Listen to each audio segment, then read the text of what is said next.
네, 시작할게요. 어, 이제 2021년 SCC 첫 세미나를 맡게 된 손금인입니다. 반갑습니다. 와,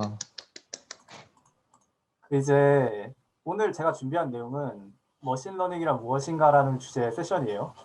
여러분들이 이제 머신러닝 그리고 코딩을 전혀 몰라도 일단 알 수 있게 설명을 할 거고, 이제 머신러닝이 무엇인지 알아가면 되는 시간이에요. 사실 이제 여름방학 또는 다음 학기에 머신러닝을 주제로 한 프로젝트를 하려고 계획하고 있는데, 여러분들이 이번 기회에 머신러닝에 대해 관심을 많이 가지고 지원해줬으면 하는 마음에 이 주제를 가지고 왔어요. 이제 처음에 머신러닝을 제가 배우기로 마음먹었을 때만 해도 좀 어렵겠지 하며 겁을 좀 먹었는데, 막상 알고 나니까 기본적인 아이디어가 생각보다 단순해요. 그러니까 이제 발표를 듣기 전부터 겁먹어서 너무 걱정하지 마시고 수학만 좀 할 줄 알면은 쉽게 할 수 있으니까 이해하시는 방향으로 들으면 될 것 같아요. 물론 좀 깊은 내용들은 어려운 부분이 좀 있긴 한데 오늘은 핵심적인 내용만 다루도록 할 거예요. 먼저 머신러닝이란 뭘까요?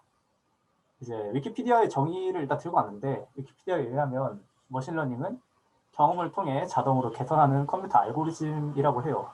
솔직히 말해서 약간 엄밀한 정의는 아닌데, 왜냐하면은 머신러닝 자체가 어떠한 알고리즘 하나를 말한다기보다는 여러 가지 알고리즘이 존재해요. 예를 들면은 유전적 알고리즘 같은 것도 존재하다 보니까 정확한 정의를 내리기 힘든 건 사실이에요.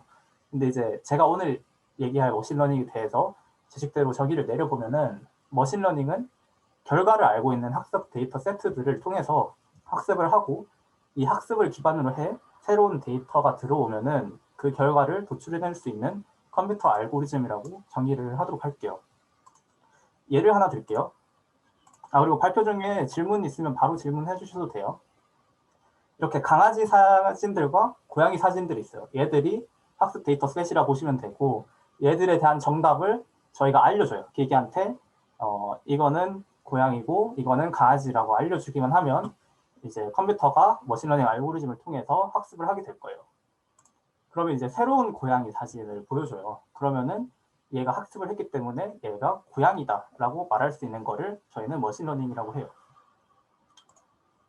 그러면 이제 머신러닝이 뭔지 알았으니까 이것이 어떻게 가능한지만 알아볼게요. 머신러닝은 기본적으로 artificial neural network라는 구조 위에도 돌아가요. 그냥 뉴럴 네트워크라고 부르기도 하고, 이거를 이제 다중 퍼셉트론이라 해서 MLP라고 부르기도 하는데, 뉴럴 네트워크라는 이름에서도 알 수 있듯이 뉴런의 구조에서 착안을 했어요. 여기 보이는 이 동그라미들은 뉴런이라고 하고, 이 선들은 웨이트라고 하는데, 이제 이게 왼쪽으로부터 인풋을 받아서 시작해서 한 층 한 층 넘어가는, 레이어를 넘어가는 과정을 거쳐요. 그래서 결국에는 결과를 도출해내는 이러한 구조로 돼 있는데,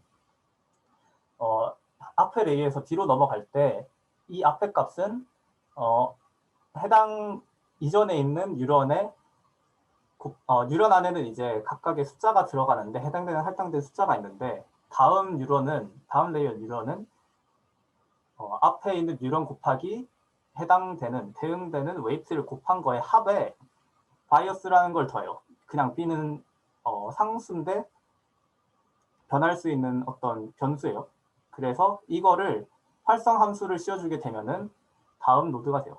그러니까 예를 들어서 여기 있는 n1 같은 경우에는 input 1 곱하기 weight 1, input 2 곱하기 weight 2, 그 다음에 쭉쭉 해서 input n, weight n을 곱한 거를 다 더하고, 여기에 그냥 b라고 할게요. b를 더한 거에 활성 함수를 씌워주면은 이렇게 해서 쭉 단계별로 나갈 수 있는 거예요. 그러니까 첫 번째 인풋 레이어가 있고, 이러한 식에 의해서 다음 레이어의 값이 들어가고 해서 마지막 결국에는 아웃풋이 들어가요. 이제 머신러닝에서 이러한 분류 작업에 있어서 아웃풋이 높은 값, 그러니까 예를 들어서 얘가 0.5고 0.5 너무 낮다. 예를 들어서 이런 고양이 사진을 넣으면은 이제 얘가 잘 학습된 모델이라고 가정을 하면 캣이 예를 들어서 0.9고 독이 0.1이면은 캣이 독보다 더 크기 때문에 머신러닝이 캣이라고 답하는 구조인 거예요. 근데 이제 한 가지 의문점이 있는데, 여기서 F가 활성함수인데 활성함수란 과연 뭘까요? 이제 활성함수는 대표적인 활성함수로는 시그모이드 펑션이랑 렐루가 있어요. 사족을 붙이면 요즘은 시그모이드보다는 렐루를 더 많이 쓰는 추세인데 결과에 대한 활성함수에 대해서는 보통 시그모이드를 써요. 그 이유는 나중에 설명을 할 거예요. 구함수의 특징은 보시면은 x가 0보다 작은 값일 때는 0에 수렴하게 되고 x가 큰 값이면은 활성화가 되는 그런 구조를 가지고 있어요. 앞서 본 공식을 생각해보면은 이전 레이어에 있는 뉴런과 웨이트 곱들의 합의 값이 크면 클수록 더 크게 활성화가 되고 작아지면은 거의 활성화가 안 되는 걸 말해요. 일종의 스위치라고 보시면 돼요. 굳이 비교를 하면은 뇌에서도 특정 사고를 할 때 특정 뉴런이 활성화가 되는데 그것과 유사하다고 생각하면 돼요. 여기까지가 머신러닝의 구조예요. 그러면은 과연 머신러닝은 학습을 어떻게 하는지 한번 알아보도록 할게요. 그 전에 우리가 먼저 알아야 될 개념이 있는데 코스트 펑션이라는 개념이에요. 코스트 펑션이란 이제 머신러닝이 학습 중에 학습된 결과가 얼마나 정확한지를 나타내는 값이에요. 가장 대표적으로 스퀘어 에러를 많이 쓰는데 제가 아까 말한 거를 기억해 보면은 결과에는 시그모이드를 쓴다고 했죠.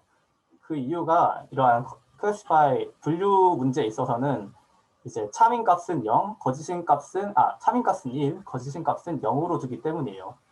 예를 들어서 이러한 고양이에 대한 질문을 한다고 해볼게요. 그럼 고양이는 100% 고양이고 0%의 개이기 때문에 정답은 캐시 1이고 개가 0인 값이에요.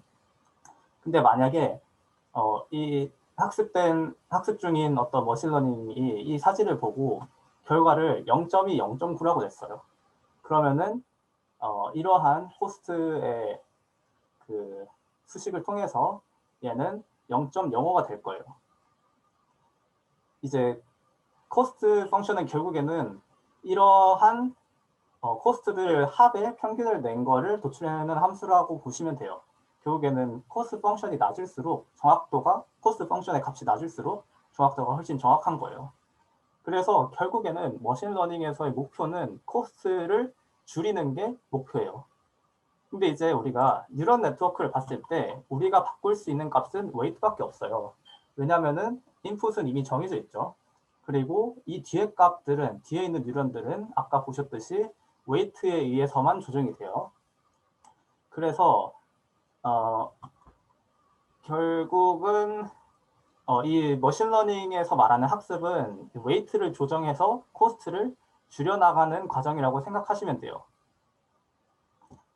이 웨이트를 이제 머신러닝에서 조정하는 방법이 그라디언트 디센드라는 방법이에요. 이제 물리를 했다면 그라디언트라는 개념이 익숙할 텐데 간단하게 설명을 하면은 그라디언트는 기울기라는 의미예요. 일단 최대한 모델을 단순화시켜서 1차원으로 생각할게요. 이게 무슨 말이냐면은 웨이트가 그냥 하나라고 생각하는 거예요. 모든 구조에서.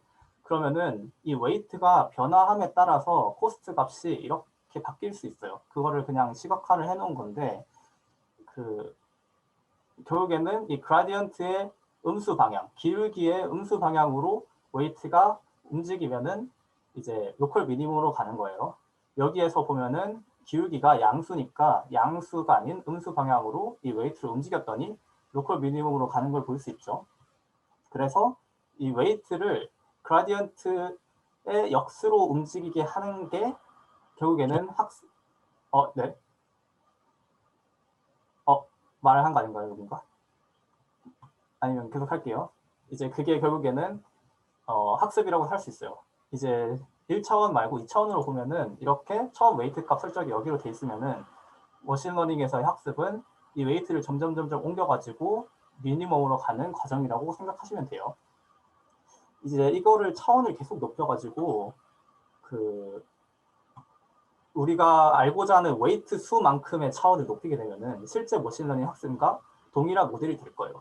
근데 그거 같은 경우는 좀 복잡하니까 오늘은 제가 그냥 아예 1차원, 한 개의 차원만 있다고 생각하고 웨이트를 최소한으로 줄여서 설명을 할게요.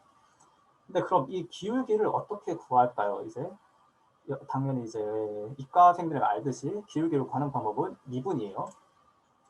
예를 들어서 아까 제가 모델을 되게 단순화한다고 했어요. 이게 뭐냐면은 아웃풋이고 그 이전에 있는 뉴런이고 웨이트예요. 그러니까 대충 여기에 있는 이 한 구조만 따와서 봤다고 생각하시면 돼요. 그래서 아웃풋이 있고 우리가 답이라고 알고 있는 y가 있어요.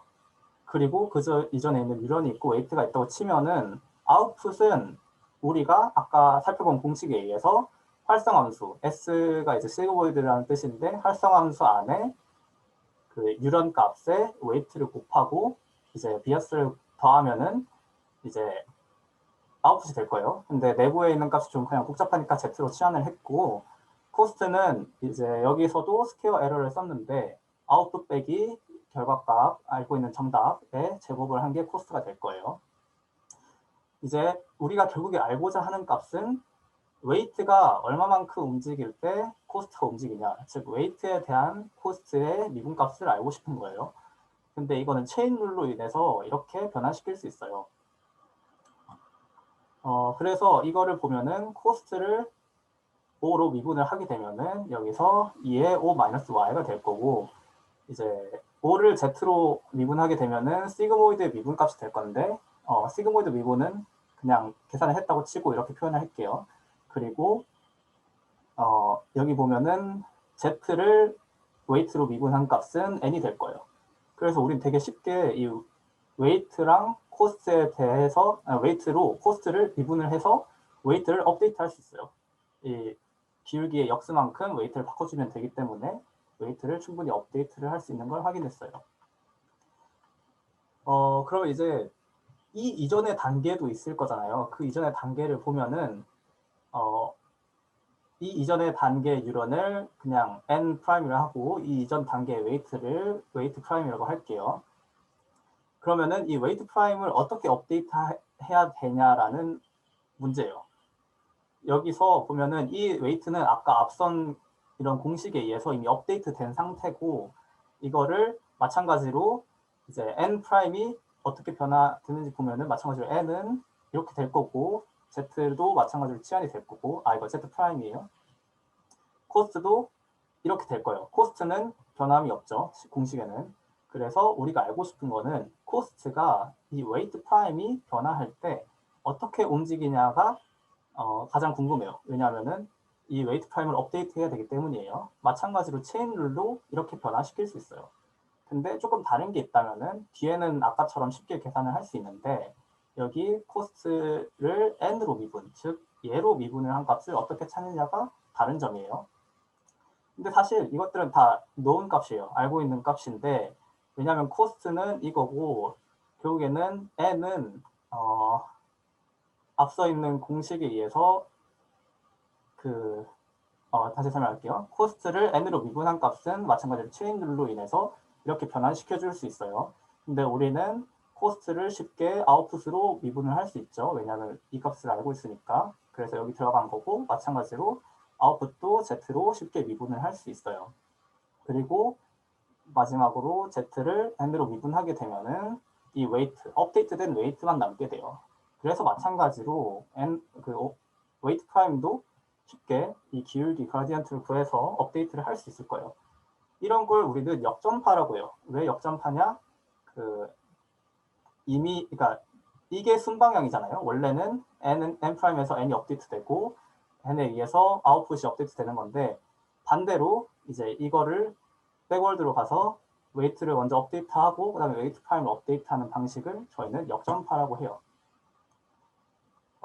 이제 우리가 엄청 문제를 단순화를 했는데 사실 복잡해도 다를 건 없어요. 그냥 여기서 웨이트들을 다 업데이트하고 마지막 레이어에서 업데이트하고 또 역전파를 통해서 얘들 다 업데이트하고 역전파에서 다 업데이트하고 또 역전파에서 다 업데이트하면은 모든 웨이트들이 업데이트가 될 거예요.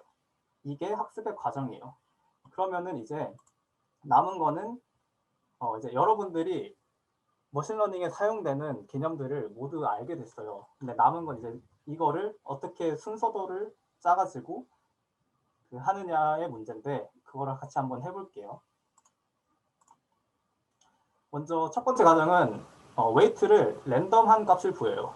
이제 이 웨이트의 모든 값을 0에서 1 사이에 랜덤한 값을 부여하게 돼요.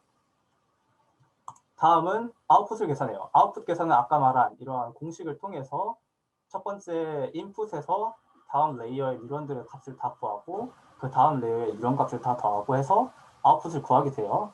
그럼 이 아웃풋이 나왔는데 랜덤한 웨이트들이기 때문에 아마 값들이 다 개판이겠죠. 그래서 코스트를 계산해 보면은 이제 마찬가지로 여기 스퀘어 에러를 썼는데 코스트의 값은 매우 큰 값이 나올 거예요. 왜냐면은 랜덤하게 웨이트를 설정했으니까 랜덤한 값이 나올 결과가 나올 거고 그 결과는 정확하지 않기 때문에 코스트가 매우 크게 나올 거예요. 그러면은 이제 이 코스트를 줄이기 위해서 웨이트를 업데이트 해야겠죠. 아까 말한 그라디언트 디센드랑 백프로페게이션을 써가지고 역전파를 써서 모든 웨이트들을 기울기의 역방향으로 조금씩 움직여 줄 거예요. 그래서 다시 아웃풋을 계산을 할 거예요. 그러면은 어느 정도 낮은 값이 나오겠죠. 마찬가지로 코스트를 계산해서 웨이트 업데이트를 하고 이 과정을 뭐 수백 번, 많게는 수천 번, 수만 번을 계속 반복하다 보면은 우리가 만족할 만한 코스트가 나올 때까지 반복을 하는 거예요. 이게 머신러닝의 과정이에요. 이것만으로는 정확하게 이해하기 힘들 것 같아서 제가 텐서플로우에서 만든 간단하게 머신러닝을 체험할 수 있는 웹을 가져왔어요. 이제 이게 뭐 하는 거냐면은 여기 보면은 이제 이 파란색과 주황색 점을 구분하는 경계를 만드는 머신러닝이에요. 이제 여기에 인풋들이 있고 레이어가 두 개가 레이어가 두 개가 있고 아웃풋이 있어요. 이제 여기 보이는 선들이 웨이트들이에요. 웨이트들이고 이제 러닝을 시켜보면은 렐루를 할게요. 이렇게 여기 보면은 각각의 뉴런들이 어떠한 특성을 가지는지 볼 수 있고 이 웨이트들을 결합을 해서 이러한 특성들을 꺼내고 이거를 아웃풋에 적용시켰더니 이러한 분류 작업이 완벽하게 된 걸 볼 수 있어요. 여기 보면은 얘가 코스트인데 코스트가 처음에는 컸다가 점점 떨어지는 걸 볼 수 있어요. 이게 보면 지금 1000번을 시도를 해서 코스트를 이만큼 낮춘 거예요. 아까 보여드린 것처럼 이 세 개의 과정을 1000번 했더니 코스트가 이렇게 낮아졌다라고 보시면 돼요. 그리고 막 이런 좀 더 복잡한 거 같은 경우에도 마찬가지로 했는데 제대로 분류가 안 되죠. 왜냐하면은 우리가 필요하는 정보들이 너무 적기 때문에 머신러닝을 할 수 없어요. 머신러닝을 할 때 인간이 그거를 보고 똑같이 할 수 있어야 머신러닝도 충분히 할 수 있어요. 충분한 밸류업이 있어야 되는데 마찬가지로 분류 작업을 시켰더니 좀 더 줄게요. 네, 이렇게 해서 분류 작업이 되는 걸 볼 수 있어요. 여기까지가 저의 발표 끝입니다. 혹시 질문 있으면은 질문 주시면 될 것 같아요.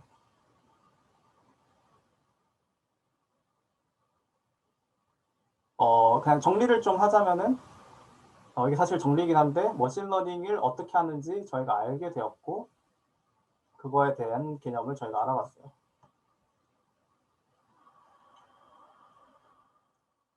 질문 자유롭게 해주시면 될 것 같아요.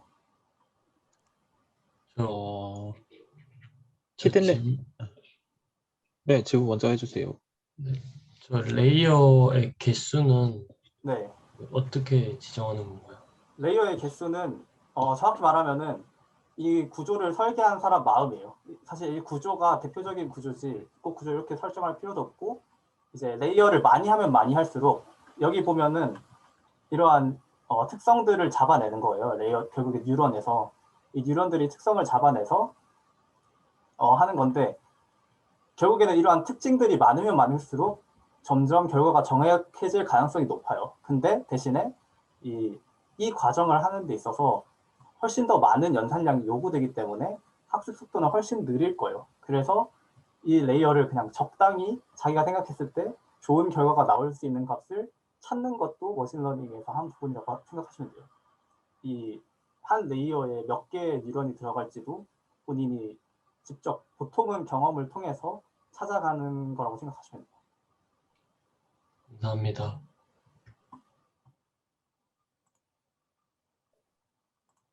또 다른 질문 네. 있을까요? 아까 제가 질문하려고 했던 건데 이 히든 레이어의 뉴런에 각각의 뉴런에 배정되는 밸류들이 네. 실제로는 이제 밸류가 배정이 되지만 방금 이제 텐서플로우 시각화 자료에서 봤듯이 각각의 뉴런이 어떤 그러니까 어떤 특징을 잡아내고 있는지를 지금 여기 텐서플로우 같은 경우에는 시각화를 해서 보여주고 있잖아요. 네, 어, 이 각각의 뉴런이 그 담당하게 되는 피처 같은 경우에는 저희가 그냥 이제 밸류만 보고는 이게 어떤 거인지 당장 알아내기 어려운 쪽으로 알고 있는데 맞나요? 네. 그러니까 이게 뭐냐면은 이거 같은 경우에는 우리가 시각적인 부분을 하는 거잖아요. 어떻게 보면은 분류 작업을 할 때. 그렇기 때문에 시각화가 되는데 예를 들어서 음성 같은 거 있잖아요. 음성을 예를 들면 음성 인식을 생각하면 되는데 빅스비나 시리 같은 걸 생각하면 되는데 그거 같은 경우에는 실제로 이러한 뉴런들을 봤을 때만 뉴런의 피처들만 보면은 얘들이 정확하게 뭘 하는지 모를 때가 엄청 많아요. 사실 거의 불가능하고 그냥 이제 우리가 사실 뇌가 어떻게 돌아가는지 정확하게 이해를 못 하잖아요. 우리가 어떤 사고를 할 때 특정 뉴런이 활성화가 되는데 그 뉴런이 어떤 역할을 하는지 모르는 것처럼 여기서도 이 뉴런들이 정확하게 뭐를 나타내고 있는지 모르는 경우가 대부분이에요. 혹시 도움이 됐나요, 이게? 네, 좋습니다. 그래서 사실 만약에 이 피처들이 뭘 하는지 알면은 저희가 그냥 알고리즘을 그렇게 짜면 되는데 그걸 못하기 때문에 사실 머신러닝이 힘을 빌린다고 생각하시면 돼요. 네, 그럼 또 다른 질문입니다. 네네. 이번에 지금 여기 텐서플로우 시각화 자료가 굉장히 이제 도움이 많이 되고 있는 것 같은데, 네. 인풋, 인풋 자료가 이제 네. 저희가 주는 데이터셋에서 어떤 자료, 그 어떤 데이터가 이제 인풋에 해당하고, 그 다음에 어떤 자료는 이제 실제로 이 머신러닝에서 활용하지 않게 되는지 뭐 이런 것들은 네. 역시 이제 그 머신러닝 모델을 돌리는 프로그래머가 직접 찾아서 배정해줘야 되는 건가요? 그러니까 이제 그 말은 인풋을 어떤 걸 넣을지에 대해서 말하는 그쵸, 거죠. 이게 그쵸, 사실 되게 중요한 말인데 머신러닝이 사실 도구인데 왜냐면은 예를 들어서 어떤 물리학 문제를 머신러닝을 통해서 풀려고 해요. 근데 만약에 물리학적인 지식이 없으면은 이 문제를 풀기 위해서 어떤 값이 필요한지 모를 거란 말이죠. 그렇기 때문에 실제로 어떠한 머신러닝을 만들 때 그 분야의 전문가랑 협업을 해서 하는 경우가 굉장히 많아요. 어떤 피처가 들어가야 정확한 결과물을 도출해낼 수 있을지는 그 분야의 전문가가 아니면 모르는 경우가 대부분이기 때문에 보통은 전문가가 사실 머신러닝을 그냥 툴로 이용하거나 머신러닝 전문가랑 각 분야의 전문가들이 협업을 해서 머신러닝 모델을 만들어요. 그래서 이 인풋 같은 경우에는 아까 본 것처럼 이 인풋을 지우게 되면은 이러한 모델의 러닝이 제대로 지금 되네. 아까 안 됐던 걸 볼 수 있었잖아요. 그런 것처럼 그 전문가들이 어떠한 인풋을 넣었을 때 정확한 결과를 만들 수 있는지 조언을 해줄 거예요. 일반적으로는. 이거에 대해서 답이 됐나요? 네, 그리고 좋습니다. 방금 해보면은 엄청나게 많은 그 베리어블이 있지만 인풋이 있지만 결국에는 웨이트가 강화되는 베리어블은 얘 하나거든요. 그래서 얘를 사실 지워도 정확한 값이 나와요. 그래서 실제로 많은 데이터들을 넣어보고 이 웨이트들이 활성화되는 걸 보고 보면은 얘가 활성화가 되니까 얘만 있어도 되는구나 정도는 판단을 할 수 있어요. 그러니까 한마디로 이 웨이트가 필요 없는 거는 자기가 결과 도출을 통해서 충분히 수정이 가능한 거예요. 인풋 같은 경우.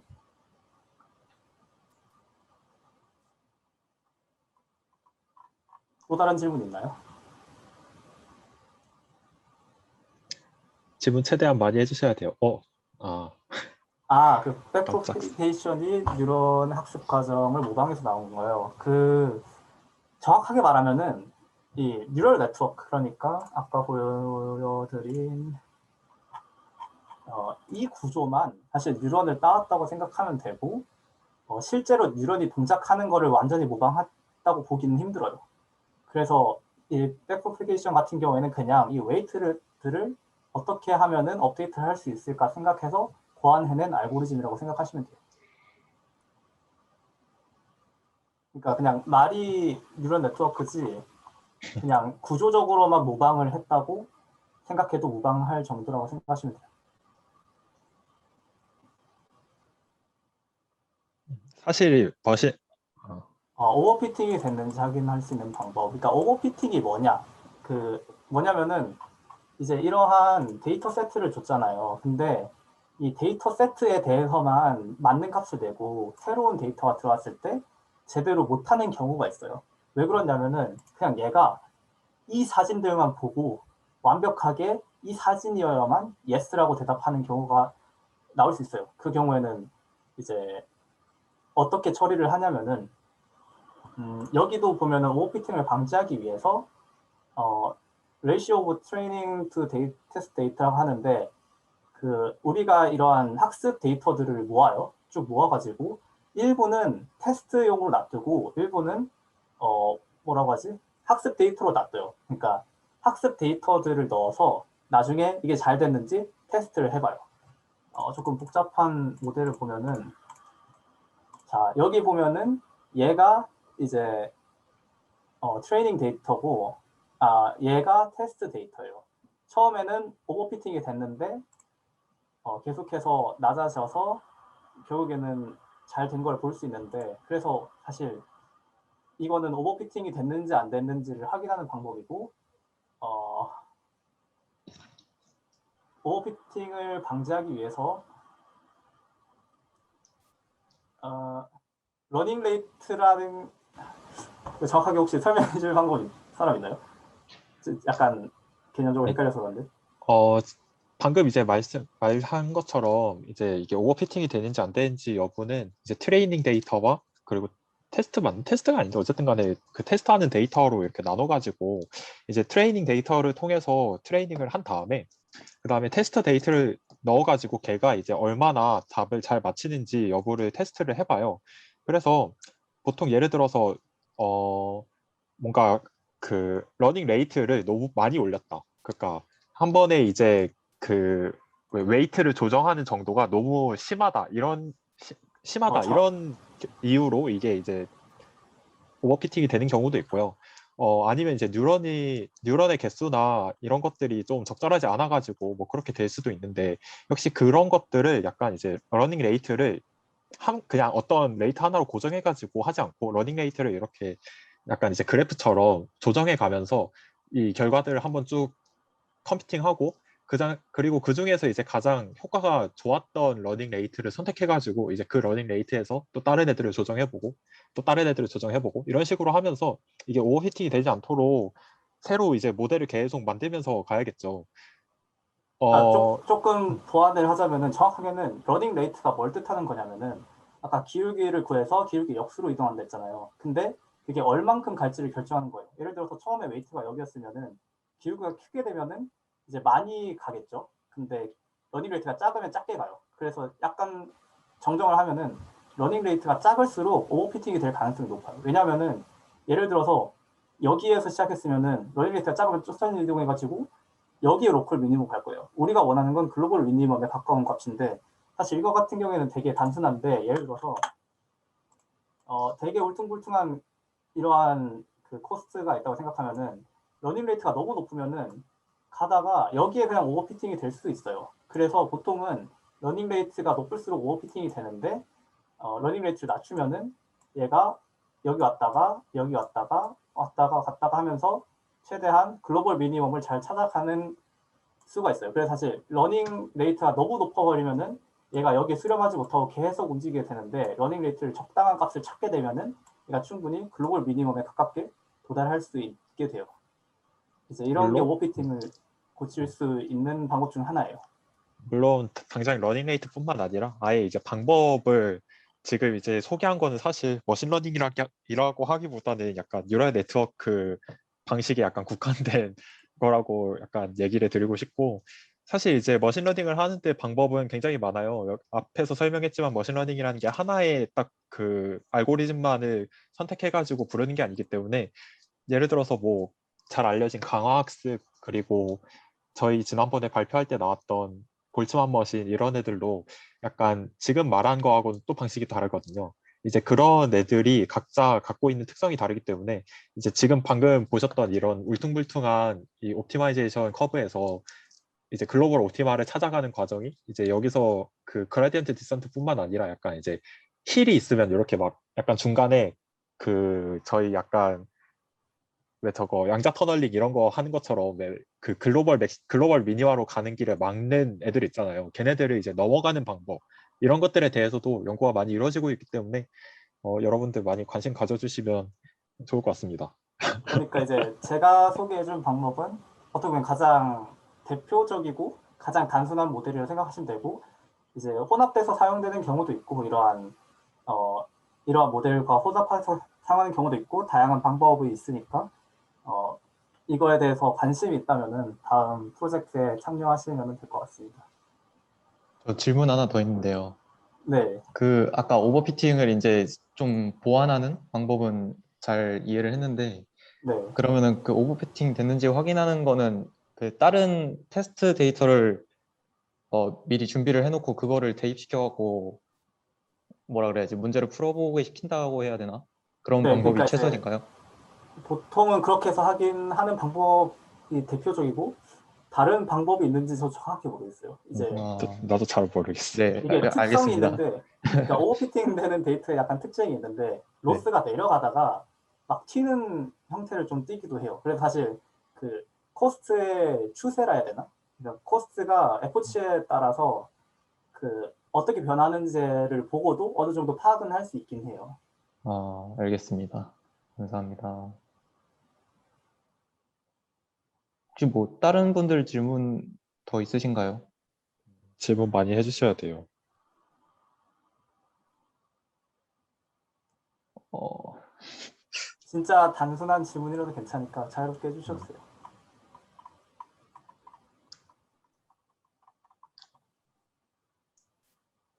뭐 시간 약간 이미 넘긴 했는데 네,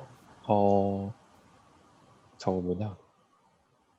지금 이제 약간 저희 그 활동 어떻게 할지 제대로 이제 이해가 다들 됐는지는 잘 모르겠어요. 오늘 갑자기 이제 다 모아놓고 앞에 약간 시작할 때그 오늘 세미나 하는지 물어보신 분 계셨던 것 같은데.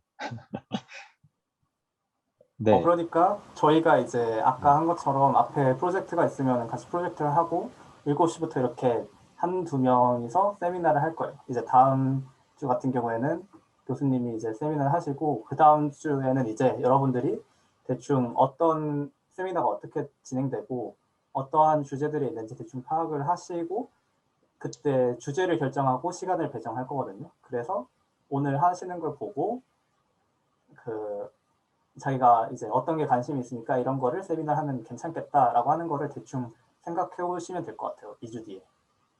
나는 뭘 해야겠다 이런 것들 미리 생각해 보시고요. 그리고 이제 세미나 들으실 때는 관심 있는 주제면 물론 열심히 들어도 되겠지만 만약에 이제 오늘 너무 피곤한데 이거 세미나까지 들어야 되나 싶어도 약간 그냥 마음 놓고 들으셔도 돼요. 그냥 가가지고 이거 유튜브 본다 잘 들었는지 안 생각하시고 들었는지 보세요. 테스트하는 것도 아니고. 네, 부담 가질 필요 없이 어차피 다들 맞습니다. 흥미 갖자고 하는 활동이니까 네, 많이 참여해 주시면 좋을 것 같아요. 네, 그럼 더 질문 없으면은 이제 저는 여기까지 하고 다음 발표자 발표하도록 할게요.